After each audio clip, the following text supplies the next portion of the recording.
So hi guys, we're here at Botanical Gardens. But it's rainy day. Pangit na masyal guys. And we're stuck here. Sa isang kubo. Today is sauce and everything. Mulan. Tananan! So, paano tayo gagala niyan, guys? Umulan. Hindi naman nakisama ang panahon. I'll show you guys. So yan. It's pretty right. Pero ate ko ang ulan. Here, another view. Pero ang ulan.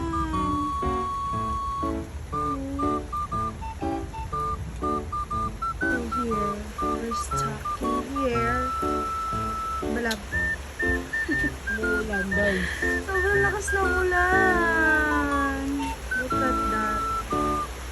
While waiting for the rain to stop. Di ko alam kung titigil pa siya. Ay, tumutulo lang. Alam ba, tumusilungan natin, tumutulo din. So, habang nag-aantay kami huminto yung ulan, mag-picture muna kami at mag-iinarte-inarte. So, life update. Yung tumutulog ang sa namin. Sa kubo namin. So, nasilukan namin. So, yan. Sa taas ang aming mga paa. Sorry po! Bye-bye. Grrrr! Sarap lang matulog. Pinasok na kami ng hangin, guys. Ng ulan. Baka doon. Life update. Nakapayong sa loob ng kubo. Lagi pa sana tayo dito. Sa drain. Ay, na din. Wala tayong place dito. Wala tayong pinagin dyan. Life update. We have transfer here sa coffee shop dito. Nabasahan ng bere-bere guys. At sobrang punas-punas. Ito ang maganda pag mababagyo kayo.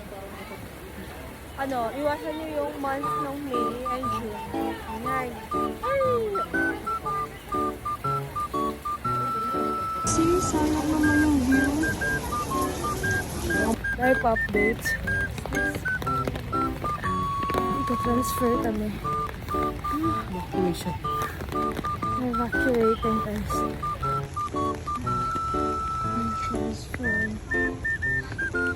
Here, it's more safe.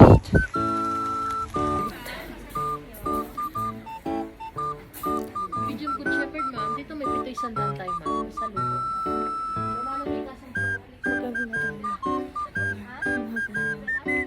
Let's window shop. So yun guys, habang nag-aantay kami tumila yung ulan at nag-decide kami na magstay para masulat namin yung entrance namin, nagkape lang muna kami. Sayang 150 dar, nagamit ko ang pagiging residente ng Baguio City. So after na yung magkape dito, thankful at tuminto ang ulan at nakapag-picture-picture na! So ayun guys, yan na lang ang nabidyohan namin dahil lobat na kami dahil kami nag-picture-picture. And yan nga pala yung cactus something dito sa Botanical Garden. And yun lang guys, bye-bye!